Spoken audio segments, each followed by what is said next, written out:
friends. I wanted to share a little bit more about my path with you today, how I came to begin the Heart Space Center. Um, and the journey to the Heart Space Center literally starts uh, from what I remember in fourth grade. So we're going to go all the way back to fourth grade. Just share a little bits and pieces here and there about again, what led me to begin the Heart Space Center and all of the intention around offering all of our modalities with you. So essentially, in the fourth grade, I knew that I loved bringing people together. I remember specifically the end of my fourth grade class. My best friend at the time, Mary Kathleen Lang, she and I grew up together as very dear best friends since like kindergarten.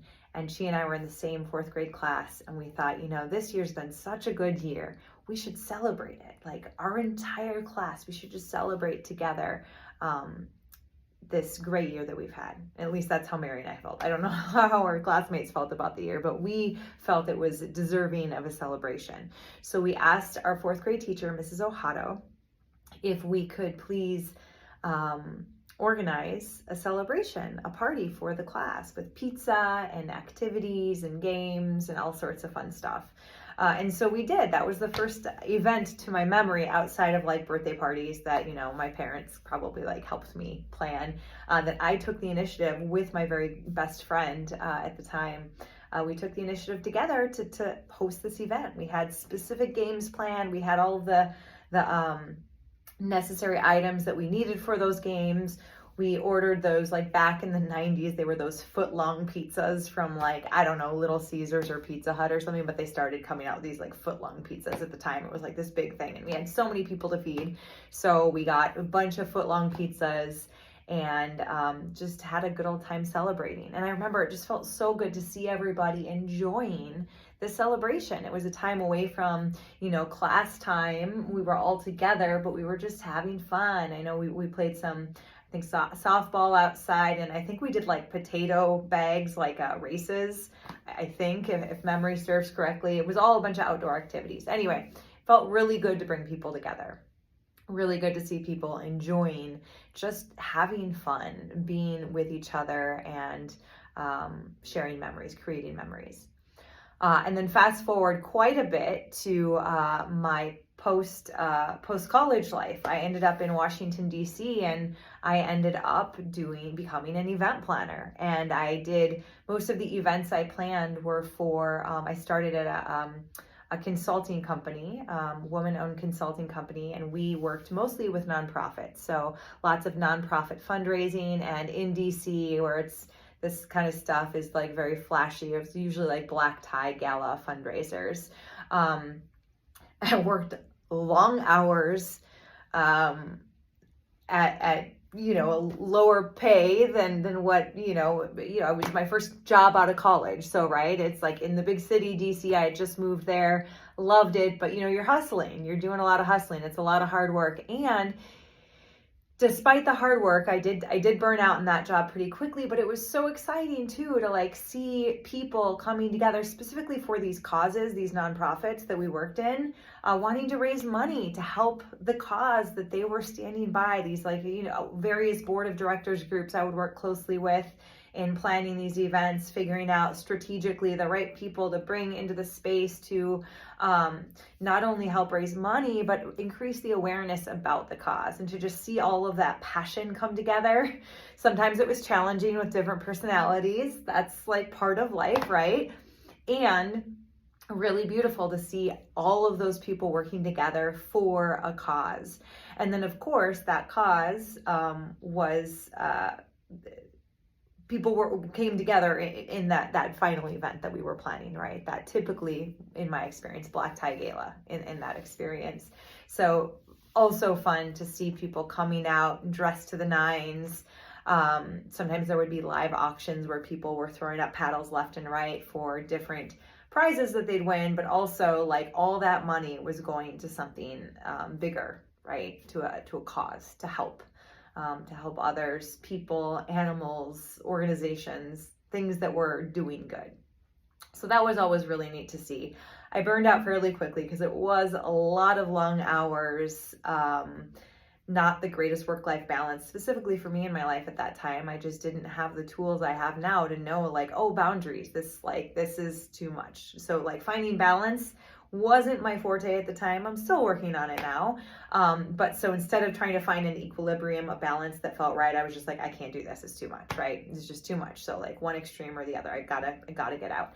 So I left that job, I still stay in great touch with my bosses from that job. They're my mentors. I love them dearly. It was a great experience. From there, I actually became the in-house meeting and events coordinator, eventually director of meetings and events at the National Alliance to End Homelessness. So I was still doing event planning in a very different capacity. So I was working for a singular nonprofit. And it wasn't black tie galas. We had one award ceremony, but it wasn't like a black tie event. It was kind of just like, we need to increase awareness. Like that was the focus of that award ceremony event. And then awarding people that were doing really good work within the field of homelessness, the study, the support of people experiencing homelessness, the researching, all of that. So within that role, what I found to be really neat was just how, again, you see all these people from all over the country, because I was at the National Alliance to End Homelessness. So we worked with people that were doing work on the ground all over different counties and different states. And they are like so passionate about this cause. A lot of these people still work in that same field, working to end homelessness. I hear about them on NPR when I listen to the news in the morning, when they're talking about a certain, about the field of homelessness. And so it's neat to hear their names continue to pop up, but also just meeting these people at our conferences those were the main things I would plan their conferences, was so humbling. Seeing these people just working tirelessly, knowing that there is a solution to fairly house every individual, that every person, every human deserves a right to be housed and to be safe in housing.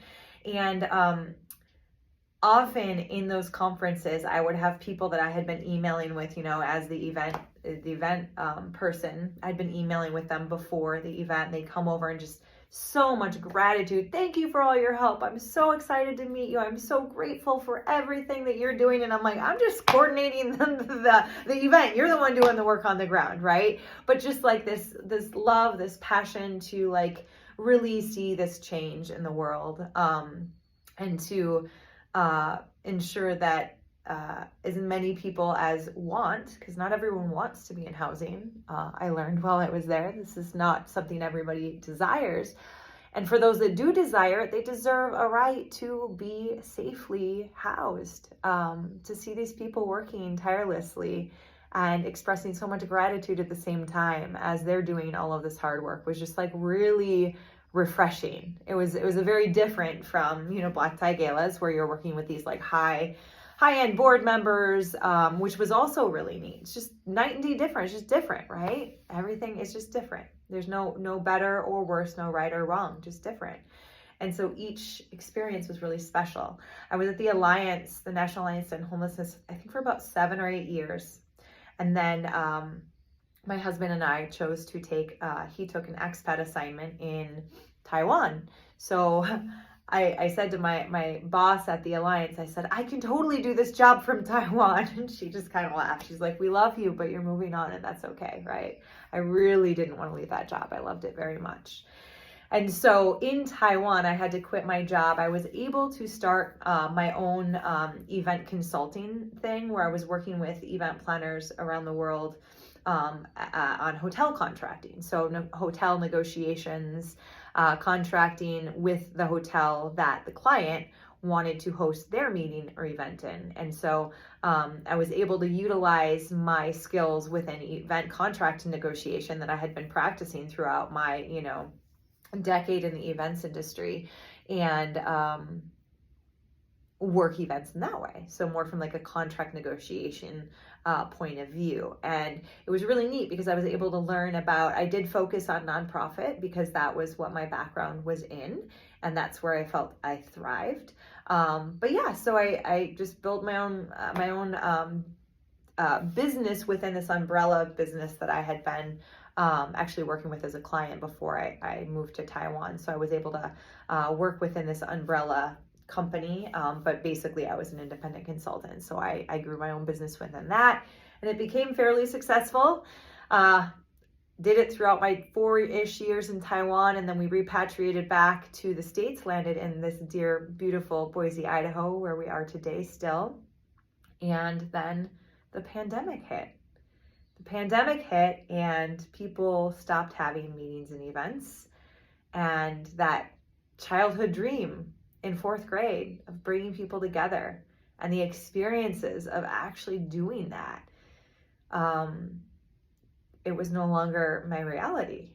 And I didn't realize until about a year later when I started, I had been doing about a year at that point of weekly somatic experiencing with my somatic experiencing practitioner. This is when I found somatic experiencing, which I now offer to my clients. Such a profound practice. It was through that practice where I realized, wow, I didn't give myself a chance to grieve that identification with being an event planner. Like, I was very much identified with, I am an event planner. And when that was gone, like, what was left, right? What was I to do? People weren't having meetings and events. That was no longer really an option. I tried to get creative here and there, and it just kind of stalled. And then I landed from there during the pandemic. I ended up working part-time at what has become one of my absolute favorite jobs in the entire world. I worked part-time at our local independent bookstore, Rediscovered Books. If you haven't been in Boise, it is an amazing store. The staff are super passionate about all things books, reading, all of the stuff. So definitely check it out if you haven't been. If you're either in Boise, if you live in Boise, if you're passing through, check out Rediscovered Books. They moved to a new location, which used to be the location of Eyes of the World. If you used to go there, go to that location, you'll now find Rediscovered Books. And it's a beautiful location for the bookstore, and all of the booksellers are really knowledgeable, and it's just a really cozy, amazing place to be. So I landed at Rediscovered Books as a bookseller during the pandemic, and I became overwhelmed by the amount of books. I didn't realize I wanted to read, all of these different worlds to get lost in, all of these nonfiction books that, I like to learn more about healing and self-care. And so I dove into those books as well. There were just like, no book was off limits for me, right? And so I really enjoyed, I was there for, I don't know, maybe not too long, like 8 or 9 months. And then a local company here in Boise that I had applied to in my plethora of companies I applied to when I was kind of at a standstill, when my business kind of went under from the pandemic. They had reached out to me and they said, we have a sales position opening with our strategic accounts, and we'd love to interview you. And so long story short, I ended up interviewing, quite a rigorous interview process. I took that job. And I was there about 1.5 years and doing sales for my first time outside of the bookstore. This was a corporate company, right? A corporate company doing sales. I was on a team that we were doing really well. We received the, basically, I can't remember the exact title of it, but we won a trip. Like, we were one of the top sales within the company. So we were supposed to go to Costa Rica, but then the pandemic swept back. It was like another uptick. And so they ended up bringing us to Scottsdale, Arizona, not quite Costa Rica, but it was a lovely way to just I went on the trip. My husband was able to come, and it was nice. And the longer I was with this company, nothing wrong with the company at all. My colleagues were great. I just realized some of the accounts I was assigned to completely misaligned ethically with my values. And I even asked my boss, are there some accounts I can just move to the side because they just don't really align with what I believe in? And he kind of laughed no, these are your accounts. You need to get in the door. And I just was like, I don't want to offer these businesses ways, tools to be more efficient, because I don't believe in what they're doing. This just like everything here feels wrong to me, right? And so just like, that's when I was like, maybe I need to get back into nonprofit. Maybe it's event planning, maybe something else. This is towards the end of the pandemic, as things were kind of opening back up and feeling back to normal, whatever that is, right? So then I landed at another nonprofit. I was the accountant, or the area director of the state of Idaho for this mental health nonprofit. And I was there again for about 1.5 years, 2 years maybe. And just over time, there were things that just weren't in alignment.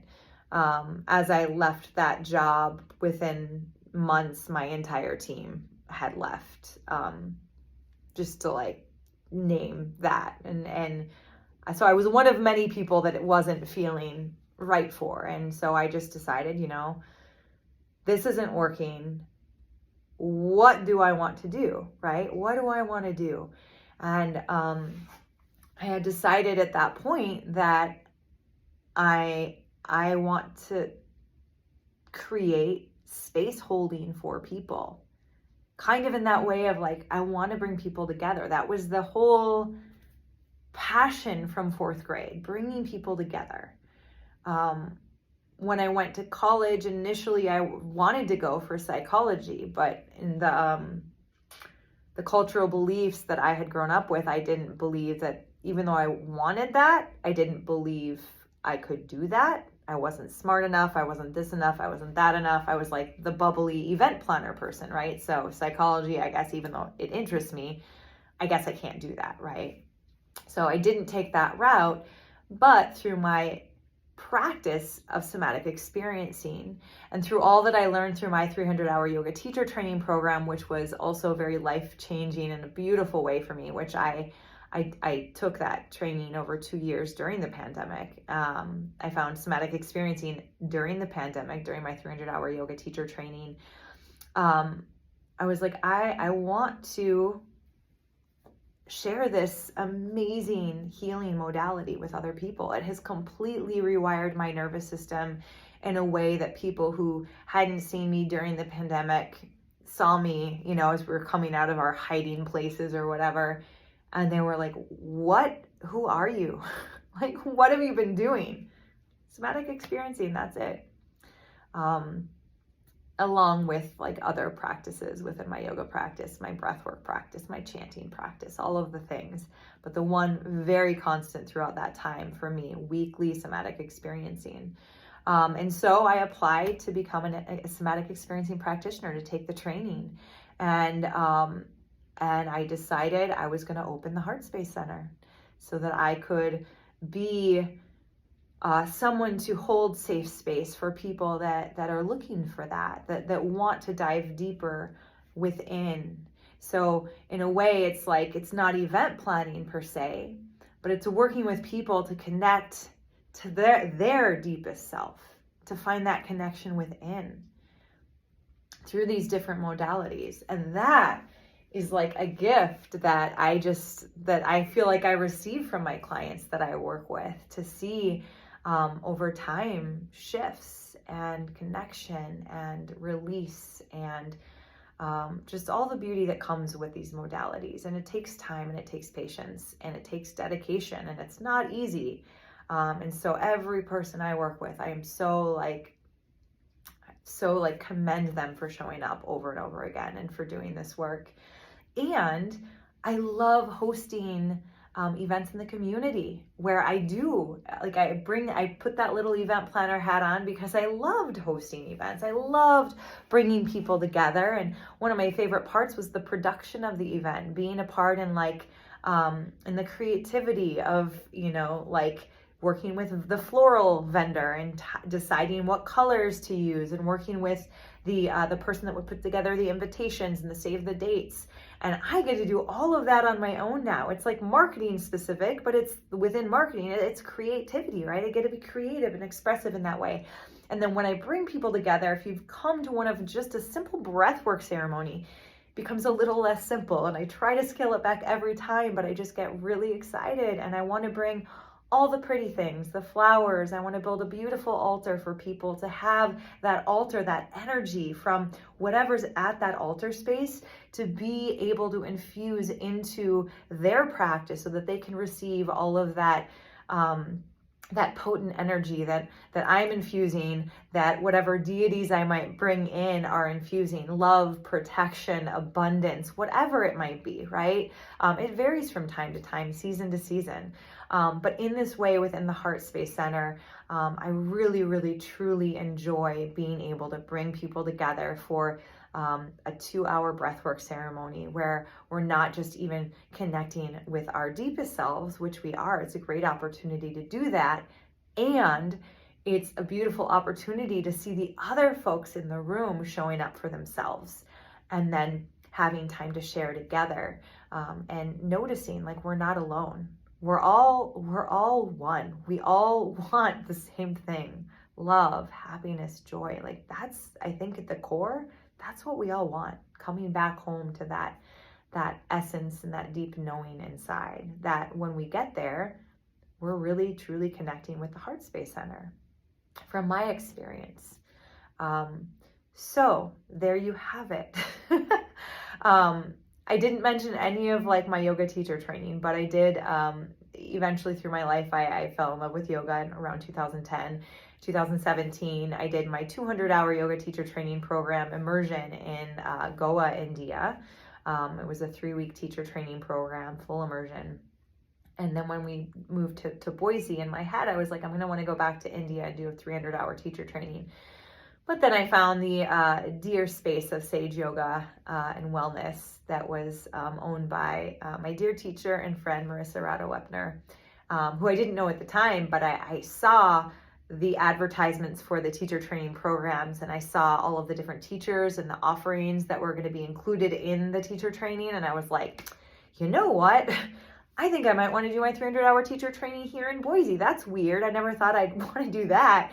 But just like the robustness of the curriculum and all of the different things that they offered content-wise within the teacher training program for the 300-hour teacher training program was just exactly up my alley. Like yoga psychology, bhakti yoga, yoga nidra, and then this 9-month course I ended up adding on as part of the program, the Alchemy of Self-Realization, 9 months of like deep diving. That's where I learned about somatic experiencing. Anyway, so I did my 300-hour teacher training with my dear teacher, Marissa Rado-Wepner, and that was a life-changing, beautiful experience that led me to the somatic experiencing, that led me to discovering more deeply somatic breath work, and so that was the yogic part. And then eventually I decided the breath has been such a potent part of my practice and my healing. I often practice somatic breath work on my own now in this space that I'm in where I see my clients. I decided to do a program to become a certified trauma-informed breath coach. So I did that through the Whole Health Project in, I think, 2023. So that was my most recent certification, and I will be graduating from Somatic Experiencing International from Peter Levine Somatic Experiencing certification in February of 2026. So I've been working with people for the last couple years in SE at discounted rates, and I will be graduating very soon with more tools in my toolbox to share not only with myself, but with the explorers, the Heart Space Center explorers that I'm working with. So again, that's 20 plus minutes of the about me and how I chose to open the Heart Space Center. It was through my love of bringing people together all the way since 4th grade. And then that love that I found in 2010 when I found hot yoga, that turned eventually over time into that deeper, the yoga of just like, uniting. Yoga is to unite, and feeling all of the parts of myself coming together through this beautiful practice of yoga. So yeah, I hope, if you're still listening to this, like, thanks for your interest. This is a really long video. If you know me, you know I'm not concise, so there you have it. But yeah, I would love an opportunity to work with you if we're not working together yet. And if any of this work interests you, if you're ready to dive deeper, have that safe space held for you, it is such an honor to be with each person that I sit with in these modalities, whether it's yoga, asana movement practice, or somatic experiencing, or somatic breath work. So many great healing modalities out there, and I would be honored to work with you if you feel the call, and if energetically this feels right for you. I'd love to meet you and discuss how we might work together. I also have some really great events coming up. I'm recording this in fall of 2025, so quite a few fall events coming up. Many of them are donation based, some of them are sliding scale, so just pay what you can within a sliding scale. I like to make things as accessible as possible for folks. So yeah, check out the upcoming events at theheartspacecenter.org for all of what's coming up. And I have a new program I'm launching soon specifically for yoga teachers. And I have a really exciting passport required event coming up in the future as well that I'm working on. So I'm really excited to officially announce that, but keep your eyes open, keep your ears open for more on that passport required event to come. Thank you so much for tuning in and your interest in me and my background. And I hope that we connect one-on-one very soon. Be well.